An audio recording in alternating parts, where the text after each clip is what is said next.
Olha, tem poucos momentos na Bíblia que são tão elétricos, sabe?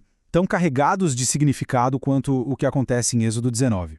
Hoje, a gente vai mergulhar fundo nesse capítulo, que é absolutamente dramático e que simplesmente define a identidade de uma nação inteira. E veja bem, não se trata só de mais uma paradinha na jornada de Israel pelo deserto. Não. Este é o momento em que um relacionamento formal, uma aliança sagrada, é proposta pelo próprio Criador. É aqui que o jogo vira completamente. Então fica a pergunta: o que de fato aconteceu naquele monte todo envolto em fumaça, com trovões e tudo mais? Vamos juntos desvendar esse evento que não só moldou a identidade de um povo, mas que, de certa forma, ecoa até hoje. Todo grande evento tem um cenário, né? E para a gente entender o tamanho do que está para acontecer, a gente precisa primeiro se localizar no tempo e no espaço. Bem ali, aos pés de uma montanha que está prestes a se tornar sagrada. Imagina só, por 3 longos meses, eles foram um povo em constante movimento, fugindo de um passado de escravidão. Mas aqui, no Sinai, a jornada para. A correria dá lugar à expectativa. Eles vão ficar acampados por quase um ano inteiro, um tempo que não há mais de fuga, mas de formação, esperando uma revelação que ia definir quem eles eram. Sabe, até hoje os estudiosos debatem qual a localização geográfica exata do Monte Sinai, mas sinceramente isso acaba sendo secundário. O que realmente importa é o que ele se tornou, o Monte de Deus, um espaço sagrado, um ponto de encontro onde o céu estava prestes a tocar a terra. E é nesse cenário monumental que a gente chega no coração do capítulo. Deus não aparece simplesmente para dar ordens. Ele aparece para propor um relacionamento, para propor uma aliança que vai mudar absolutamente tudo. A proposta começa com um termo que é fascinante. Deus chama Israel de seu tesouro pessoal. A palavra em hebraico é segulá. E ela não se refere a uma joia qualquer, não. Pensa no tesouro particular de um rei, sabe? Algo de valor incalculável, guardado com o máximo de cuidado. É uma oferta de um status único de um afeto profundo. Logo em seguida, a proposta define uma missão: ser um reino de sacerdotes. O que isso quer dizer? Significa que a nação inteira teria a função de ser uma ponte, de mediar a presença de Deus para o resto do mundo. Eles não seriam apenas abençoados, eles se tornariam um canal de bênção para todos os outros povos. E por fim, uma nação santa.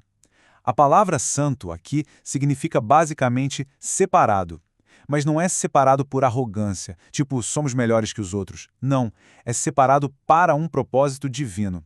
A santidade se torna uma vocação, viver de um jeito que reflita o caráter do Deus com quem eles estavam fazendo uma aliança. E qual foi a resposta do povo? Um sim em coro, unânime, cheio de entusiasmo. Eles aceitam os termos da aliança. É uma declaração de prontidão que, apesar de nobre, mal sabiam eles o quanto seria testada nos desafios que vinham pela frente. Com a aliança aceita, o clima muda. A próxima fase é de uma preparação intensa. Porque para se aproximar do que é sagrado, não basta sua boa vontade. É preciso uma consagração total. Deus estabelece alguns rituais de preparação. E olha, não são regras aleatórias. Lavar as vestes é um símbolo de pureza externa. A abstinência é uma pureza interna, um foco total no que estava para acontecer.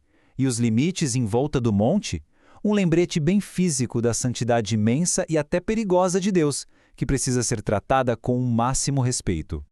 E então, depois dos 3 dias de preparação, o momento chega. E a manifestação de Deus no Sinai é, sem exagero, um dos eventos mais avassaladores de toda a Bíblia. O que acontece a seguir é uma sobrecarga total dos sentidos.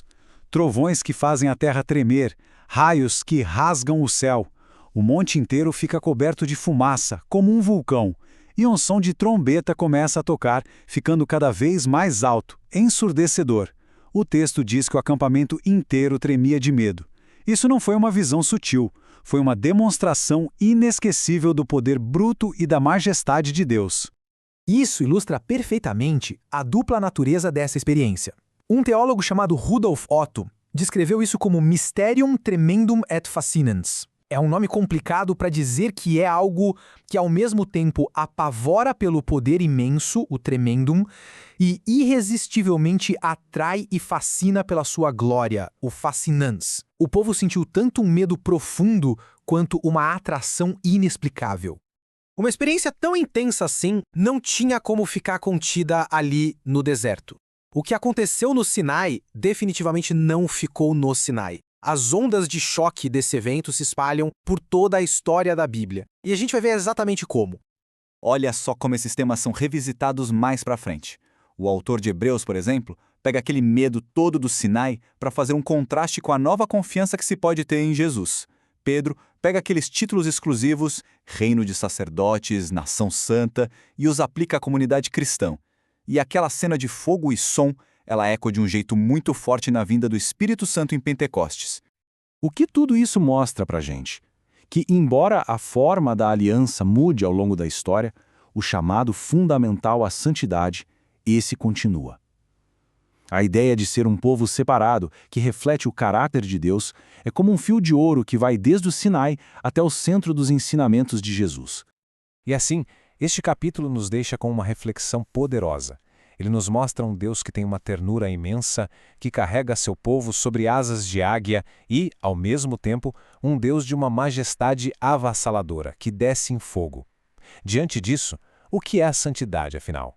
Um fardo, uma lista de regras opressivas ou um convite para participar de algo grandioso e transformador? É uma pergunta que continua a ecoar desde o pé daquele monte fumegante.